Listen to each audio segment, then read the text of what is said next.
관계라는 게요, 자기가 가진 돈보다 능력보다 훨씬 더 중요한 게 이게 관계잖아요. 그래서 능력 있는 사람보다는 관계를 잘하는 사람이 훨씬 더 인생에 좋은 결과를 얻게 됩니다. 여러분, 관계가 좋으면요, 그 사람이 원하는 걸 다 해주고 싶잖아요.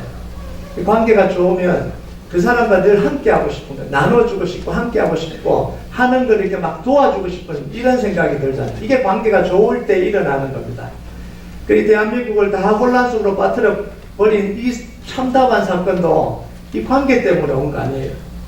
이 개인이 나라를 전체를 흔들어 버릴 수 있다는 게 이건 비참한 그 현상인데요. 근데 그 대통령과의 관계 때문에 이런 것들이 오잖아요. 이 관계가 얼마나 중요한지 몰라요. 이건 별로 좋지 않는 관계의 예입니다. 근데 관계라는 게 처음에 좋았다고 해서 계속 좋은 관계로 남을 수 있는 건 아니라는 거예요. 처음에 좋았던 관계가 중간에 깨지기도 하고요. 이 소원하고 깨졌던 관계가 다시 회복되기도 합니다. 죽고 못 사던 관계가 원수로 끝나기도 하고요. 원수였던 관계가 정말 생명을 나누는 관계로 다시 회복되기도 합니다. 이 말은 뭔 말이냐면 관계는 저절로 지켜지는 게 아니라는 거예요. 관계를 지키기 위해서 굉장한 노력이 필요하다, 이런 이야기입니다. 여러분, 관계를 유지하기 위해서 여러 가지 노력이 필요한데 그 중에 제일 중요한 게 뭐냐면 변하지 않는 거예요. 자기가 변하지 않는 겁니다. 자기 마음이 변하지 않는 거예요. 그게 관계를 지키는데 제일 중요한 키입니다. 여러분, 아무리 사랑하는 관계도요, 자기 마음이 변해버리면 그 관계는 끝나버리잖아요. 아무리 사랑하고 존경하는 관계도요, 평생 존경해와도 어느 순간 자기 마음을 바꿔버리면 그런 관계가 더 이상 지속될 수가 없는 거예요. 오늘 말씀에 이스라엘 백성들이 하나님과 관계가 끊어진 이유에 대해서 설명을 합니다. 그게 21절이에요. 21절 다 같이 한번 읽어볼까요? 21절 시작. 신실하던 성읍이 어찌하여 창기가 되었는고 정의가 거기에 충만하였고 공의가 그 가운데 거하였더니 이제는 살인자들 뿐이로다. 이 신실했던 신부였던 이 이스라엘이 창기가 되어버린 거예요. 이 정의롭게 살아가던 이스라엘 백성들이 살인자가 되어버린 거예요. 여러분, 관계라는 건 조금만 이 태도가 바뀌고 조금만 마음이 바뀌어도 금방 알게 되는데 바뀌어도 너무 바뀐 거 아닙니까? 이게 신실한 신부가 어떻게 창녀가 되어버리고 창기가 되어버리고요. 이렇게 정직하던 사람이 살인자가 되어버릴 수 있냐라는 거예요. 이스라엘 백성들의 현재 상태를 한눈에 보여주는 말씀이 바로 22절이에요. 22절 보면 내 은은 찌꺼기가 되었고 내 포도주에는 물이 섞였도다. 이스라엘 백성들의 모습을 두 가지로 표현하는데 하나는 금을 연단하는 제련소에 비유하고요. 또 하나는 이 포도주를 생산해내는 와이너리에 비유를 합니다. 그런데 지금 이 이스라엘 백성들의 상태가 어떠냐면 순금을 만들어내던 제련소였는데 순금만 생산하던 그곳이었는데 이제는 나오는 다 게 뭐냐면 이 혼합물이 가득 섞인 질 낮은 음만 만들어내고 있는 이런 상태가 이스라엘 백성들의 상태라는 거예요. 극상품 포도주만 나왔는데 그 와이너리에 가면 극상품 포도를 얻을 수 있다고 사람들이 믿고 살았는데 지금 나오는 걸 보니까 물을 다 섞어서 쓸모도 없는 포도주를 만들어내고 있다, 이런 이야기입니다.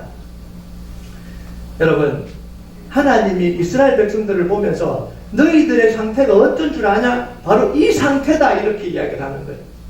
여러분, 이 이야기를 하면 충격을 받아야 정상이잖아요. 충격을 받아야 정상입니다. 근데 부끄러워서 말을 못해야 정상이에요.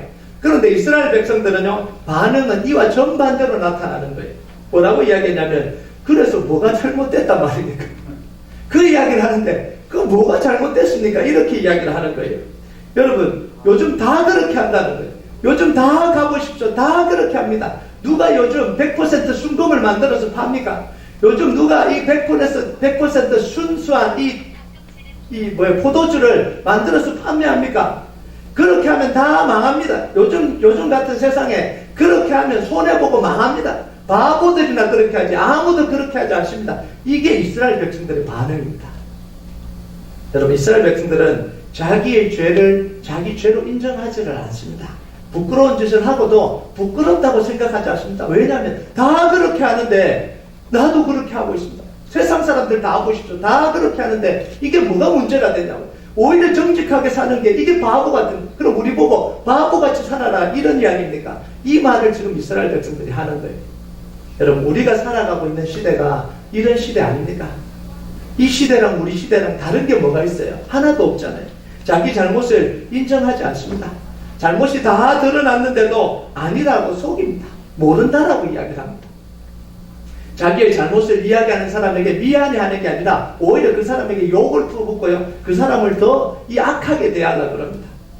여러분, 청소년들에게, 대학생들에게 이 나이 많은 노인들이 그렇게 하면 안 된다, 이렇게 이야기를 하면요, 아, 잘못했습니다, 이렇게 이야기해야 되잖아요.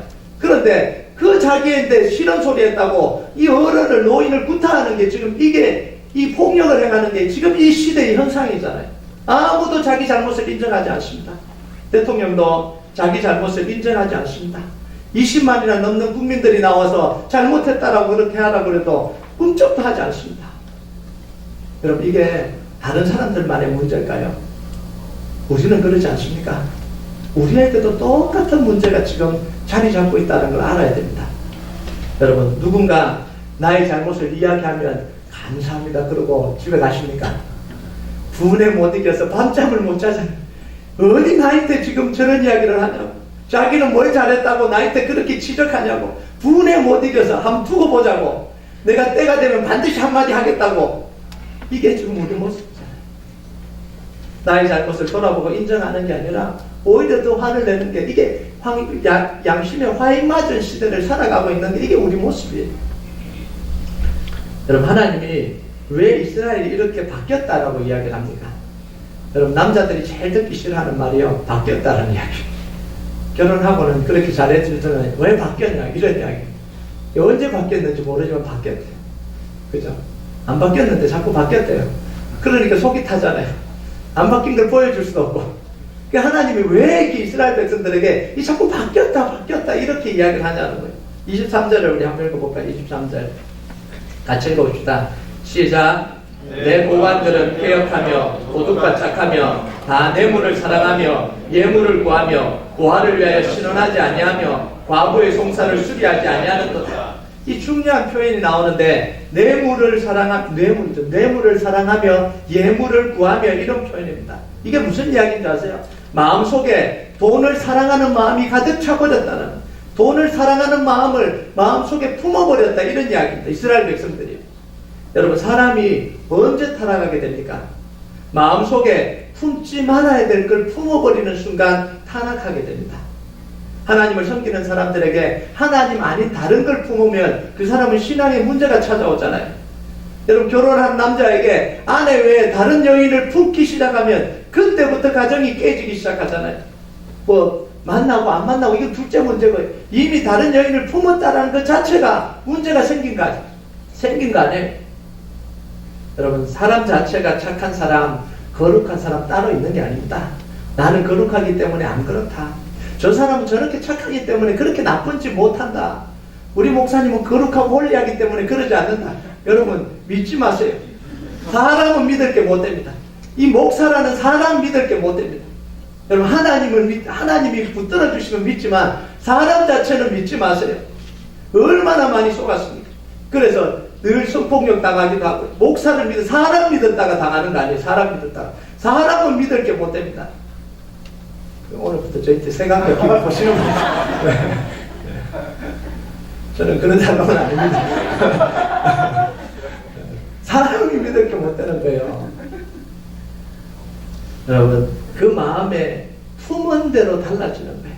제 마음에 지금부터 그런 생각을 품으면요, 그렇게 되는 거예요. 여러분 안 그럽니까? 여러분 마음속에요, 얼마나 여러분이 은혜로우십니까? 얼굴도 은혜로우시고 사는 모습도 얼마나 은혜로우십니까? 그런데 여러분의 마음속에 오늘부터 이 악한 마음을 품어버리면요, 얼굴부터 달라집니다. 얼마나 얼굴이 싸납게 보이는지 몰라요. 얼마나 얼굴이 무섭게 보이는지 몰라요. 이게 품은 대로 가는 거예요. 여러분, 한없이 착하고 다른 사람을 도우면서 평생을 산 사람도요, 그 마음속에 분노를 품으면 언제든지 살인자가 되어버릴 수 있습니다. 그러잖아요. 살인자 되고 싶어서 됩니까? 이번에 그 세월호 터지고 난데 그 부모들, 자식 잃은 부모들 인터뷰하는 걸 제가 많이 봤는데, 그분들이 하는 이야기가 그거예요. 내가 이렇게 할 줄은 꿈에도 생각 못했다는 거예요.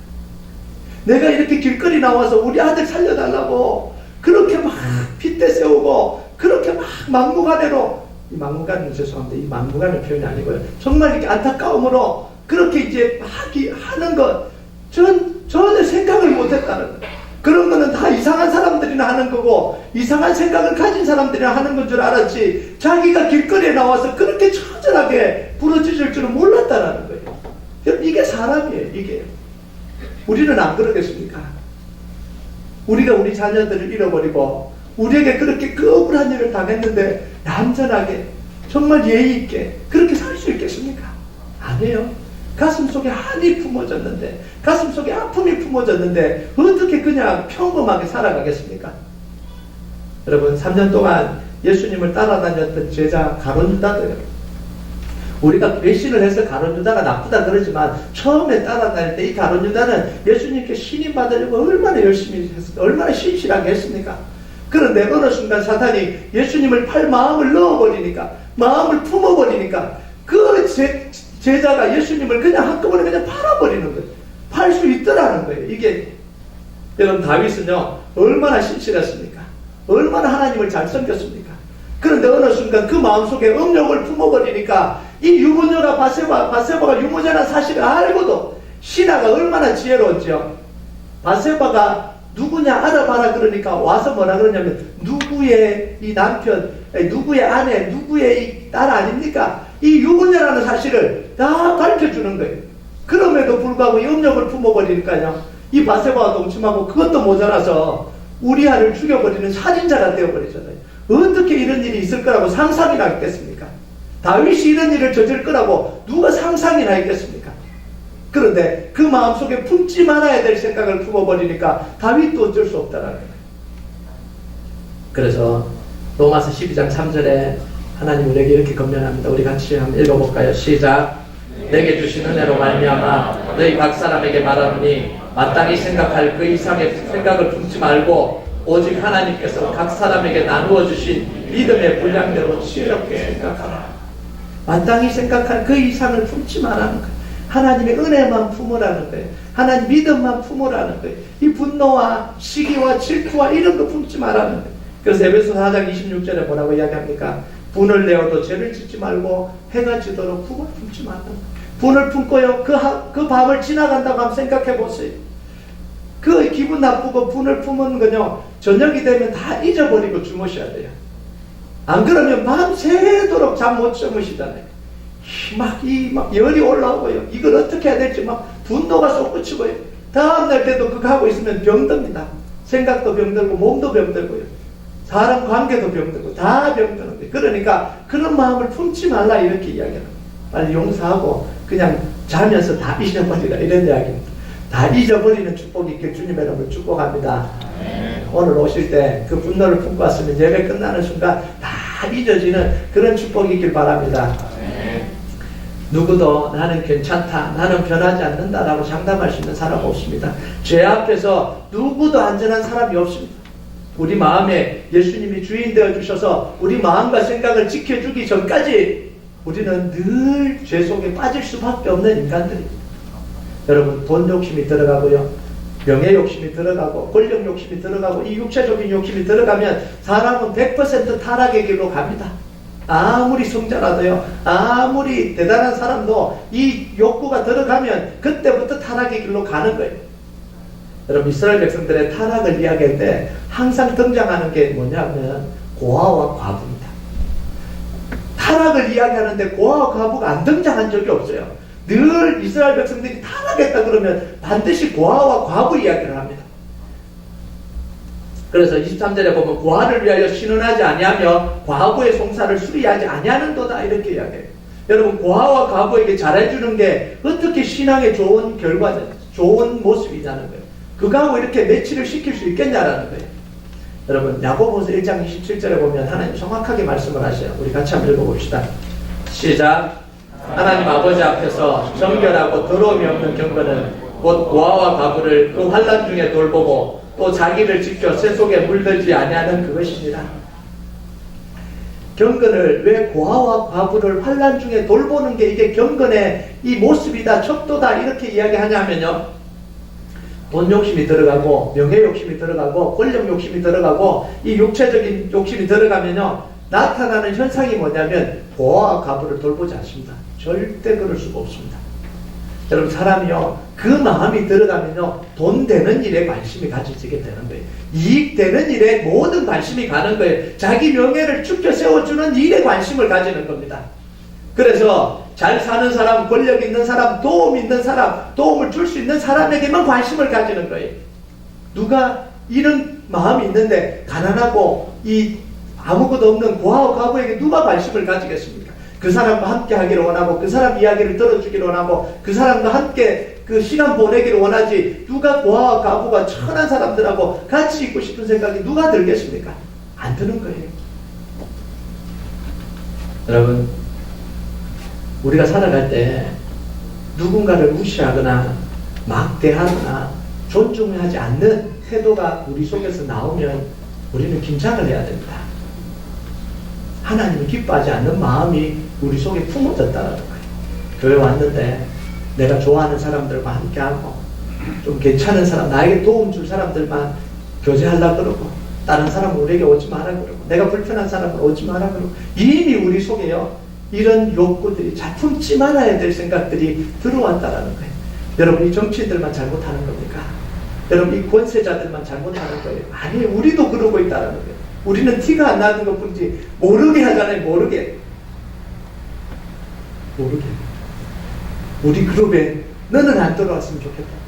너는 안 들어왔으면 좋겠다. 여러분, 교회에서는, 적어도 교회에서는 그러면 안 됩니다.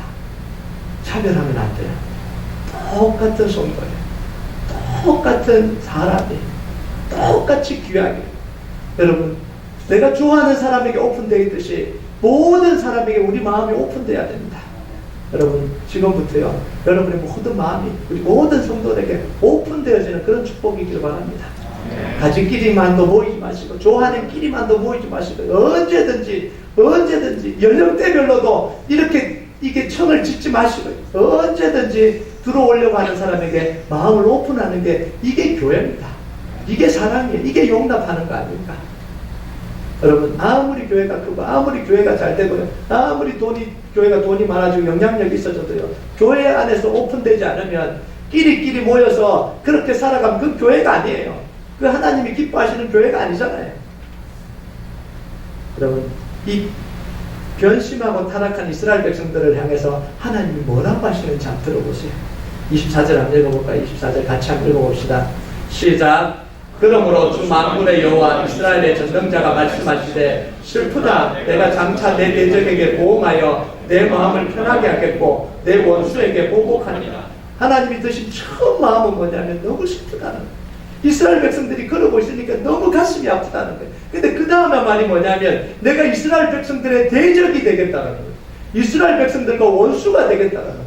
여러분, 이게 익숙하지 않는 이야기입니다. 이스라엘 백성들은 하나님의 사랑하는 백성이에요. 그런데 하나님이 어떻게 원수가 되겠다 그러고 대적이 되겠다고 그럴 수가 있습니까? 여러분, 이 말이 뭔 말입니까? 죄를 짓고 있는 이스라엘 백성들은 더 이상 하나님 백성 아니다라는 거예요. 하나님의 뜻과 반대대로 걸어가고 있는 이 이스라엘 백성들은 더 이상 하나님의 백성이 아니고 원수다, 이런 이야기예요. 여기서 봐야 되는 게 있어요. 하나님이 이스라엘 백성들을 아무리 사랑해도 이스라엘 백성들이 죄를 지을 때는 하나님의 원수가 되어버립니다. 아무리 사랑해도 죄 짓는 모습을 사랑하지는 않겠다라는 거예요. 이 하나님의 마음이에요. 내가 아무리 너를 사랑하지만 죄 짓는 모습을 내가 사랑하지는 않겠다라는 거예요. 여기서 의문이 생깁니다. 하나님 이스라엘 백성들이 신실할 때만 사랑하고 죄 지을 때는 원수가 되고 미워하고 대적이 되어버린다면 세상과 하나님의 사랑이 다른 게 도대체 뭐있냐는 거예요. 하나님도 그러면 잘할 때만 그럼 우리를 사랑해 주시고 신실할 때만 사랑해 주시고 죄 지으면 그냥 버려버리시는 이런 하나님이냐는 거예요. 그럼 세상의 사랑과 하나님의 사랑은 도대체 뭐가 다르냐, 이런 이야기예요. 25절에 하나님이 그에 대한 대답을 하십니다. 25절 같이 읽읍시다. 시작. 내가 또 내 손을 내게 돌려 내 찌꺼기를 잿물로 씻듯이 녹여 청결하게 하며 내 혼잣물을 다 제하여 버리고. 하나님 이스라엘 백성들의 원수가 되고 대적이 되는 이유가 뭐라 그럽니까? 지금 불순물로 찌꺼기가 꽉 낀 이거를 다 찌꺼기를 빼서 순수한 언어로 만들겠다라는 거예요. 이 포도주에 물이 타서 쓸모없는 이 포도주를 물을 다 빼서 이 최상품 포도주로 다시 만들겠다라는 거예요. 한마디로 말하면 다시 깨끗하게 하겠다라는 거예요. 하나님은 이스라엘 백성들을 버리기 위해서 대적이 되고 원수가 되는 게 아니라 이스라엘 백성들을 다시 얻고 회복하기 위해서 내가 원수가 되더라도, 내가 대적이 되더라도 내가 너희들을 회복시켜 놓고 말겠다, 이런 마음이 하나님의 마음이에요. 여러분, 이런 하나님의 이 아픈 마음이 이해가 되십니까? 내가 너희들 욕을 들어먹고 내가 너희들 원수가 되더라도 나는 네가 그렇게 망하는 거 내가 그거 못 보고 있겠다, 이런 이야기입니다. 그래서 내가 원수가 되고 대적이 돼도 나는 너를 회복시켜 놓겠다는 거예요. 이게 하나님의 사랑입니다. 여러분, 세상 사람들은 왜 원수가 되죠? 꼴 보기 싫으니까 원수가 되는 거 아닙니까? 왜 대적이 됩니까? 다시는 안 만나려고 대적이 되는 거 아니에요? 그런데 하나님은 그런 하나님이 아니라는 거예요. 회복시키기 위해서, 다시 사랑하기 위해서 그렇게 원수라도 되겠다, 이런 이야기예요. 여기서 우리는요, 하나님의 사랑을 분명하게 알아야 됩니다. 하나님의 사랑은 죄를 지어도 괜찮은 사랑이 아닙니다. 여러분, 착각하시면 안 됩니다. 하나님 죄를 지어도 나를 사랑하시고 내를 뭘 해도 나를 사랑하시고, 아니에요. 그런 거 아니에요. 죄 지어도 괜찮은 사랑이 하나님의 사랑이 아닙니다. 무슨 짓을 저질러도 내 백성이니까 괜찮다, 그렇게 말씀하시는 사랑이 아닙니다. 이건요, 빗나간 사랑입니다. 이건 살리는 사랑이 아니라 죽이는 사랑이에요. 근데 하나님은 이런 사랑하지 않습니다. 하나님 어떤 사랑하시냐면 내를 드는 사랑을 하시는 거예요. 그럼 히브리서 12장 6절에서 8절 같이 한번 읽어볼까요? 시작. 주께서 그 사랑하시는 자를 징계하시고 그가 받아들이시는 아들마다 채찍하십니다 하였으니 너희가 참음은 징계를 받기 위함이라. 하나님이 아들과 같이 너희를 대우하시나니 어찌 아비가 징계하지 않는 아들이 있으리요. 징계는 다 받는 것이거늘 너희가 없으면 사생자요 친아들이 아니니라. 하나님이요, 매를 들고, 이 죄를 지으면 매를 들고 치신 아버지처럼 매를 들고 치신다는 거예요. 매를 때리지 않는 이 아버지는 아버지가 아니라는 거예요. 매를 안 맞고 자란 아들은 진짜 아들이 아니라는 거예요. 사생자라는 거예요. 여러분, 이렇게 하나님이 말씀하시는데 내 아들 내 딸은 매 안 들고도 잘 키울 수 있다, 이게 교만이에요. 교만. 얼마나 큰 교만입니까? 하고 싶은 대로 다 해줘도 되고 이거 다 해줘도 됩니다. 그 교만이에요. 부모들이 얼마나 교만한지 몰라요. 우리 젊은 부부들 잘 들으시기 바랍니다. 하나님이 이렇게 말씀하시는데 여러분이 뭐라고 나는 교육 방식이 다르다, 그렇게 이야기할 수가 어떻게 있어요? 하나님이 지금 인간에 대해서 이렇게 말씀을 하시는데, 그렇다고 자식들 폭행하라 그런 게 아니니까 매로 잘 다스리라는 거예요. 매 안 때리는 게 성경적인 게 아닙니다. 매로 잘 다스리다, 잘 가르쳐야 돼요. 오늘 본문에 보면 하나님의 사랑의 3단계가 나옵니다. 뉴 아메리칸 코멘트리 보면요, 이 부분을 해석할 때 하나님의 그 사랑을요, 이 3단계로 표현하는데, 첫 번째는 하나님은 자기의 거룩함을 절대로 손상시키지 않으신다. 두 번째는요, 하나님은 이스라엘 백성들의 부정함을 씻어주신다. 세 번째는요, 하나님은 이스라엘 백성들을 다시 회복시켜 주신다. 이게 하나님의 사랑입니다. 이 하나 전체가 하나님의 사랑이에요. 한마디로 말하면 하나님은 인간을 사랑하기 위해서 하나님의 구원의 조건의 기준을 낮추지 않으신다는 거예요. 절대 낮추신 적이 없습니다. 죄 지은 이스라엘 백성들에게 죄를 지어도 괜찮다, 그래도 나는 너를 사랑한다, 기준을 낮추신 적이 없어요. 한 번도 낮추신 적이 없어요. 죄에 대해서 책망하시고 죄에 대해서 형벌을 내리십니다. 안 사랑해서가 아니라 절대 기준을 낮추지 않으십니다. 하나님의 거룩과 공의 조금도 손상시키지 않으십니다. 그럴 생각이 없으십니다. 하나님 매정하신 겁니까? 아니요. 절대 낮추지 않으시고 뭘 하셨냐면, 인간이 하나님의 거룩을 만족시키지 못하니까 자기의 사랑하는 예수님을 십자가에 못 박으시면서 그 거룩을 만족시키신 거예요. 이게 하나님의 사랑입니다. 우리는 그러잖아요. 우리의 기준을 낮추잖아요. 그래, 그 정도 해도 괜찮다, 그래도 사랑한다. 너 좀 죄 지으면 어때? 그래도 사랑한다. 이게 인간의 사랑 방식이라면 하나님은 절대로 하나님의 공의와 거룩을요, 절대로 낮추지 않았습니다. 기준을 절대로 낮추지 않아요. 그러면서 하나님이 가지고 계신 가장 소중한 걸 희생시켜셔서 그 거룩을 만족시켜 주신 거예요. 우리를 위해서. 그게 예수님의 십자가의 사랑이에요. 여러분, 만약 하나님이 기준을 낮추신다면 십자가가 필요하겠습니까? 십자가가 필요 없잖아요. 기준을 다 낮춰주신데 죄를 지어도 괜찮고 잘못해도 다 괜찮은데 굳이 예수님이 십자가 지실 이유가 뭐예요? 기준이 다 낮아져 버렸는데, 인간이 할 수 있는 데까지 다 낮춰져 버리면 그 구원이 뭐가 필요하고 예수님의 십자가가 뭐가 필요하겠어요? 여러분, 그런데 우리는 어때요? 하나님은 기준을 낮추지 않기 위해서 예수님, 가장 사랑하는 예수님을 희생시켜서 십자가에 매달게 하셨는데, 우리는 어때요? 우리 조그만 불편함을 제거하기 위해서 교회의 진리까지 무너뜨려 버리려고 하는 게, 이게 인간의 습성이에요. 내가 좀 불편하고 싫다고 생각하는 거 다 바꿔야 된다고 생각해요. 왜 교회가 나를 불편하게 하냐? 왜 하나님이 나를 불편하게 하냐? 그거 바꿔라고 하는 게, 이게 인간의 속성이에요. 여러분, 왜 나에게 부담스럽게 기도하라 그러냐? 왜 봉사하라 그러냐? 왜 이런 것들 하라 그러냐? 부담스러워서 못하겠다. 기준을 낮추라는 거예요. 사람들 편하게 다 낮추라는 거예요. 그런데 하나님은 한 번도 구원의 기준을 낮춰보신 적이 없어요. 시대가 악하니까 죄를 지어도 되고 간음을 해도 되고 다 바람피고 사니까 바람피고 다 살아도 와서 예배만 드리면 된다, 그런 거 이야기하신 적이 없다고요. 동성애를 해도 되고 기준을 낮추신 적이 없어요. 한 번도 기준을 낮추신 적이 없어요. 하나님은 우리가 불편하다고, 우리가 지키기 힘들다고, 사람의 인권을 배려해야 된다고 우리가 스스로 기준을 낮춘 거지, 하나님은 한 번도 기준을 낮추신 적이 없어요. 다 인간이 낮춰보니까 아닙니까? 인간이 불편하다고, 사람이 불편하다고 다 낮추자는 거예요. 여러분, 교회가 세상을 향해서 열려 있어야 됩니다. 문턱을 낮춰야 됩니다. 누구나 올 수 있도록 만들어야 됩니다. 그런데 세상을 품기 위해서 교회의 거룩을 무너뜨리면 안 됩니다. 진리를 무너뜨리면 안 됩니다. 복음의 진리를 변질시키면 안 된다고요. 세상을 편하게 해주는 게, 그게 교회가 아닙니다. 죄인인 세상 사람들이 구원자 되신 예수님을 만나서 죄악에서 벗어나게 해주는 게, 이게 교회고 이게 복음이에요. 세상 사람들이 편하게 들어와서 편하게 생활하게 만드는 게, 그게 교회가 아닙니다. 여러분, 우리의 회복은요, 하나님의 거룩하심이 100% 지켜질 때 우리의 구원이 이루어지는 거예요. 하나님의 구원이 낮아져 버리면 우리 구원은 불완전한 구원이에요. 그 거룩에 도달할 수 없는 인간이 예수님의 십자가를 붙들 때 구원이 일어나는 거예요. 죄 짓는 우리가 하나님의 그 구원의 그 기준에 도달할 수 없어서 좌절감을 느끼고 절망감을 느끼고 자기 죄를 깨닫고 죄책감을 느껴야 되는 게, 이게 정상입니다.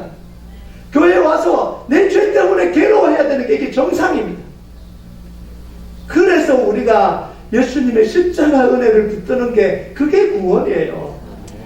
그런데 우리는 교회 기준을 낮춰서 사람들이 불편하지 않게 만드는 거, 구원은 다 사라져버리고 복음은 다 사라져버리고, 이게 교회가 아닙니다. 그러니까 교회가 와도 구원이 이루어지지 않는 거예요.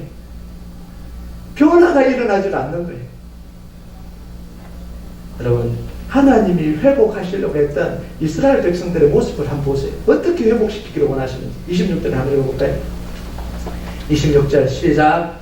내가 내 재판관들을 처음과 같이 내 모사들을 본래와 같이 회복할 것이라. 그리한 후에야 내가 의의 성업 신실한 구원이라 불리리라 하셨나니. 지금 재판관들이 다 오염되어 버렸고요, 이 모사들이 다 이게 비리를 행하고 있는데, 지금 하나님은 뭐라 그러냐면 이 재판장들을 다 회복시키겠다라는 거예요. 이 모사들을 다 회복시키겠다는 거예요. 이 성읍이 이렇게 무너진 성읍을, 지금 타락한 성읍을 다 회복시키겠다는 거예요. 여러분 한번 보세요. 재판관들이 처음처럼 모사들이 본래같이 회복되고 예루살렘이 의의 성읍이다, 신실한 고을이라 불릴 때가 언제입니까? 언제 이렇게 불렸죠? 다윗 왕 시절에. 다윗 왕 시절에.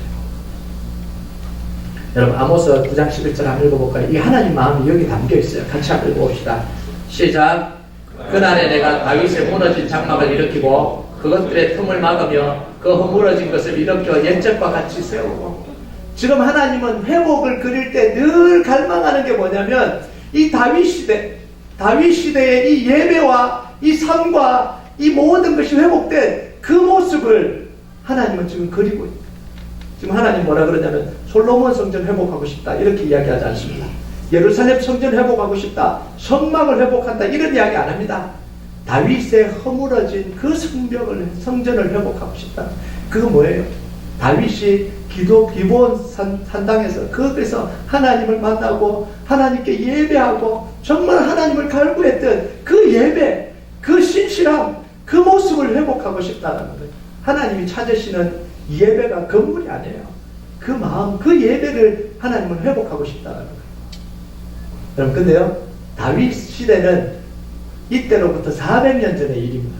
400년이면 엄청나게 오래전의 이야기 아닙니까?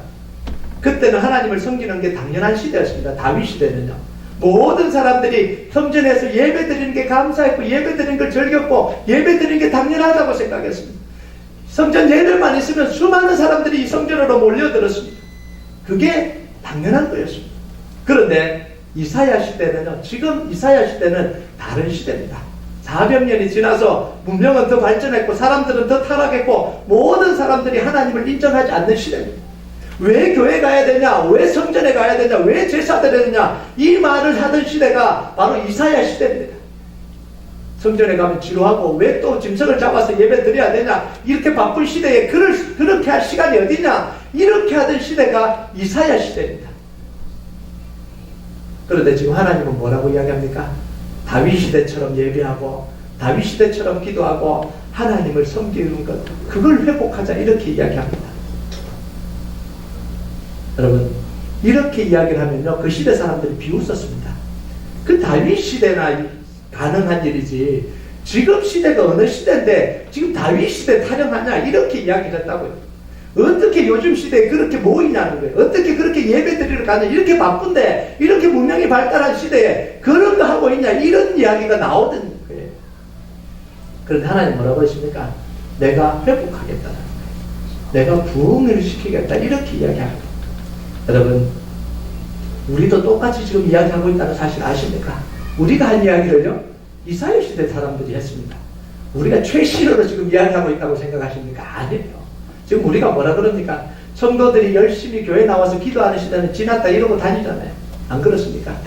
그거는 90년대나 그랬지, 80년대나 그랬지, 요즘 시대에 어떻게 교회 와서 기도하고 교회가 그렇게 모이고 그럴 수 있냐, 이렇게 이야기하는 게 지금 우리 입으로 지금 하고 있는 이야기 아닙니까? 똑같이 하고 있는 거예요. 여러분, 우리보다 무려 2700년 전에 살았던 사람이 우리가 하는 이야기 지금 하고 있는 거예요. 그런데 우리가 현대라서 지금 이야기하고 있습니까? 그거 아니에요. 여러분, 하나님은 한 번도 예배의 기준을 낮춰보신 적이 없어요. 신앙의 기준을 낮춰보신 적이 없어요. 예수님이 십자가에 달리시고 난 뒤부터 한 번도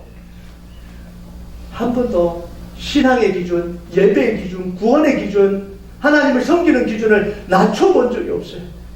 사람들이 다 낮춘 거죠. 여러분, 우리 교회는 120명의 기도 용사들을 일으키려고 합니다. 이 안 모인다는 시대에 120명의 기도 용사들을 일으키려고 합니다. 10년째 기도하고 있습니다. 될 때까지 할 겁니다. 말씀대로 좀 살아보자 그럽니다. 말씀대로. 여러분, 정말 이 시대에 우리가 교회가 지금 추구하는 게 뭐예요? 말씀 먹고 자라는 교회 아닙니까? 말씀대로 살아서 진짜 하나님이 이 성경에 약속하신 게 이루어진다는 걸 좀 증명하고 살자는 게 이게 우리 교회 아닙니까? 여러분, 오늘날 시대에 기도 용사를 일으키고 말씀대로 사는 게 가능하냐라고 반문하는 사람들이 있습니다. 근데 하나님은 한 번도 기준을 낮춰보신 적이 없어요. 성령의 능력이 예전보다 줄었습니까? 말씀의 능력이 예전보다 사라지고 없습니까? 아니잖아요. 변했다면 우리가 변한 거예요. 기준을 낮췄다면 우리가 기준을 낮춘 거 아닙니까? 아무리 바빠져도, 아무리 시대가 발달해도, 아무리 문명이 발전해도요, 하나님의 말씀에 순종하는 사람에게는 말씀의 능력이 나타나게 되어 있습니다. 성령의 은혜를 강구하는 사람에게는 성령의 역사가 나타나게 되어 있습니다. 여러분, 지난주에 제가 화요일과 수요일에 LA 다녀왔잖아요. ECO에 가입한 한인교회들 목회자 모임에 제가 다녀왔습니다. 동성애 문제로 교단을 더 잊지 못하고 탈퇴를 해서 새로운 교단으로 가입한 우리 한인교회들 한 10교회 정도가 돼요. 10교회 정도 목사님들이 모여서 앞으로 어떻게 우리가 교단 노예를 만들고 어떻게 꾸려갈 건가 이런 이야기를 나눴고요. 정말 그 1박 2일 있으면서요. 정말 하나님의 은혜가 그 속에 너무너무 강하게 일어나는데요. 저 가서 하나님이 지금도 일하고 있구나. 지금도 역사하고 있구나. 이걸 눈으로 보고 이 귀로 듣고요. 다 체험하고 왔어요. 우리 교회 하나님이 얼마나 역사하셨습니까? 얼마나 하나님께서 이 능력으로 역사하셨습니까? 우리만 그런 줄 알았어요. 갔는데 보니까 이 10교회가 정도가 좀 10교회 덜 모였는데 다 하나님이 역사하시는 그 기적을 체험하고 그곳에 왔더라고요. 그 얼마나 감사했는지 모릅니다. 여러분 그 간증을 제가 다 들었는데요. 어떤 교회는 이 동성애 문제로 노예를 탁퇴하려고 그러니까 노예가 못 탁퇴한 거예요. 탁퇴하지 못하게 다 막은 거예요. 절대로 안 된다 그러는 거예요. 그래서 이 담임 목사님이요. 이 노예를 찾아가서 뭐라 그랬냐면 내가 교회를 사임할 테니까 우리 교회는 좀 살려달라고. 그 교회가 노예를 나갈 수 있도록 좀 도와달라고. 그리고 20일 금식을 했대요. 그 교회가 안타까워서 자기는 사임할 테니까 교회는 살려달라고 그러고 20일 금식을 한 거예요. 그런데 이 노예원들이 마음이 다 바뀐 거예요. 그 목사님도 사임을 하지 않고 또 교회도 노예를 이렇게 잘 나와서 지금 이 교단에 가입을 하게 했는 거예요. 얼마나 그 이야기 듣는데 그게 감사한 거예요. 저희한테 하나님 20일 금식하라 안 했어도 얼마나 감사해요.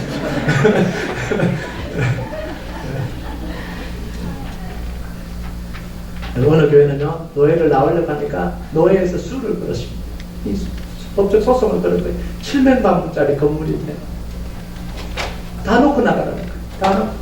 이 몇십 년을 이 성도들이 피땀 흘려서 헌금하고 하나님의 교회 세운다고 그렇게 세운 그 교회를 다 놓고 나가라고 소송을 걸은 거예요. 그러니까 이 장로님들이, 당에 있는 장로님들이 목사님 우리가 빼앗길 수 없습니다. 소송 겁시다. 그래서 소송을 건다 그러는데 이 목사님이 생각할 때 그런 마음이 들더래요. 우리가 교회를 세운 이유가 뭐고 신앙생활하는 이유가 뭐냐. 하나님 말씀대로 살아보자고 지금 교회를 세우고 우리 신앙생활하는데 세상 법정에다가 이 수를 했다고 우리도 수를 하면 우리도 소송을 하면 이 고린도전서에 나오는 이 말씀을 우리가 고린도전서 어디 나옵니까? 6장 1절에서 8절까지 세상 법정에 수를 하지 마라 그러잖아요. 그 우리가 말씀을 스스로 어기는 거 아닙니까? 우리가 그렇게 했어야 안 되겠습니까?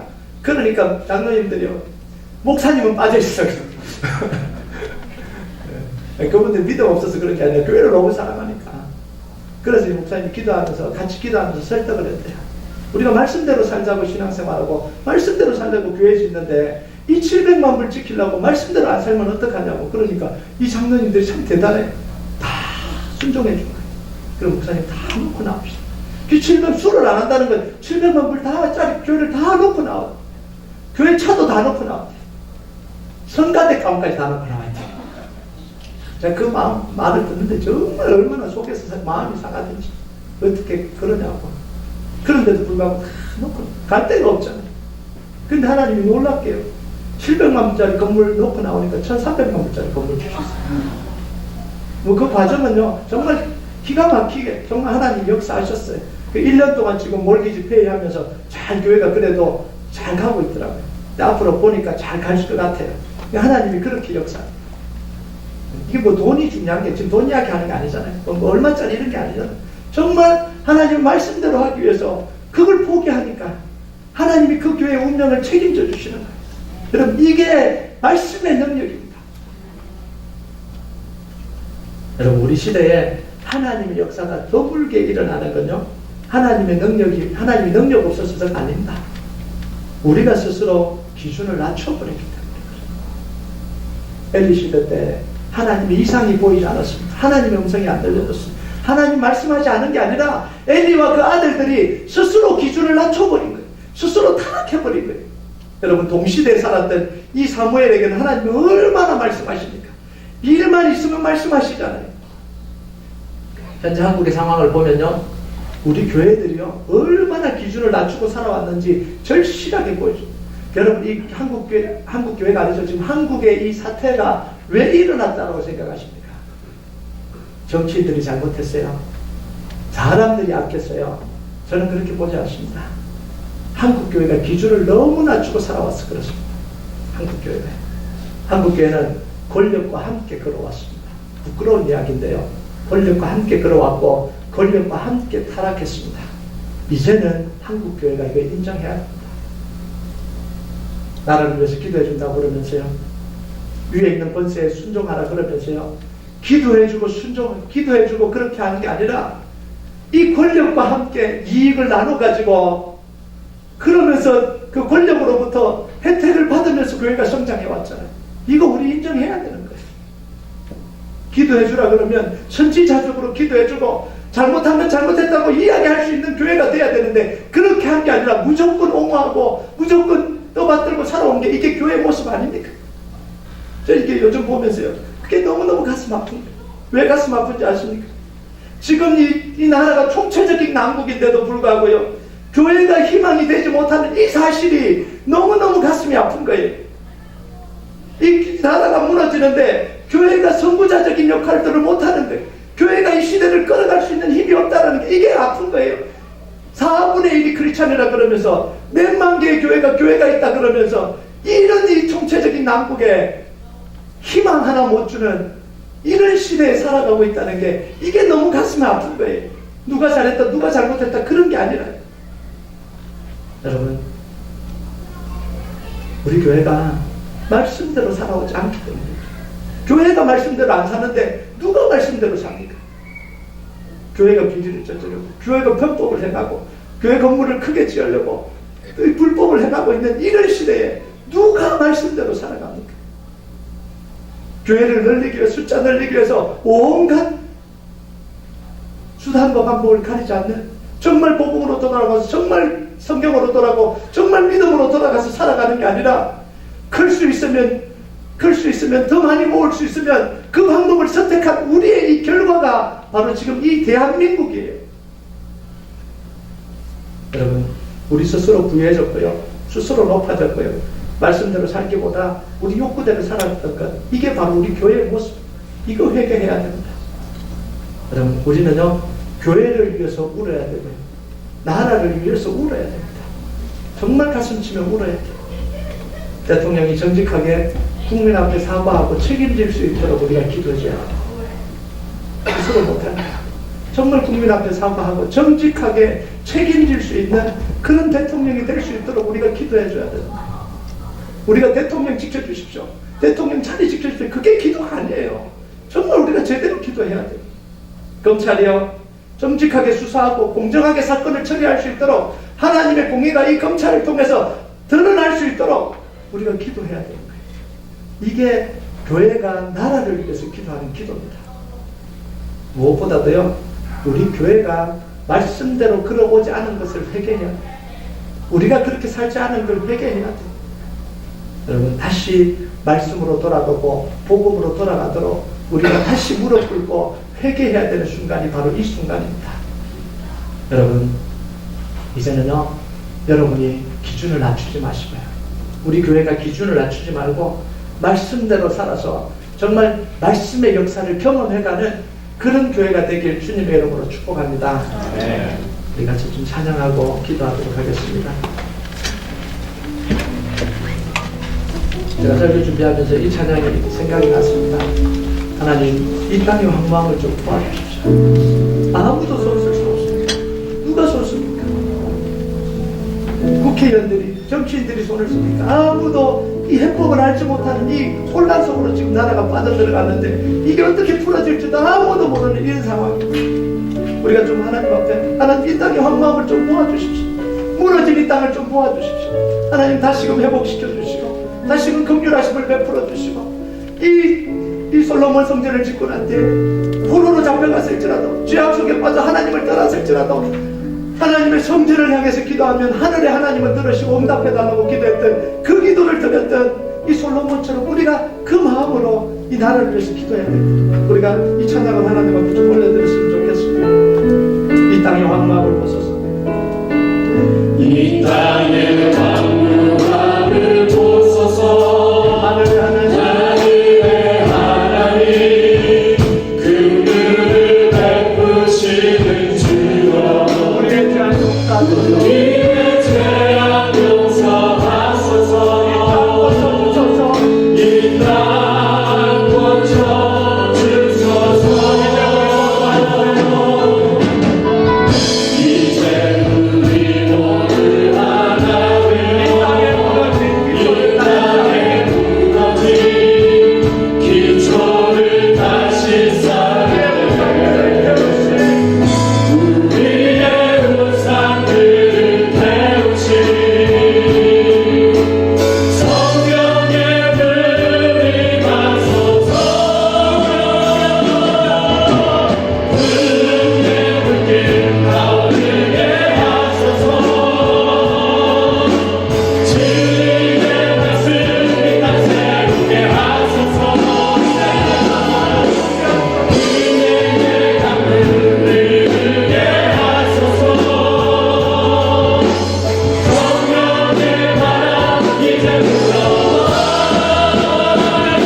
자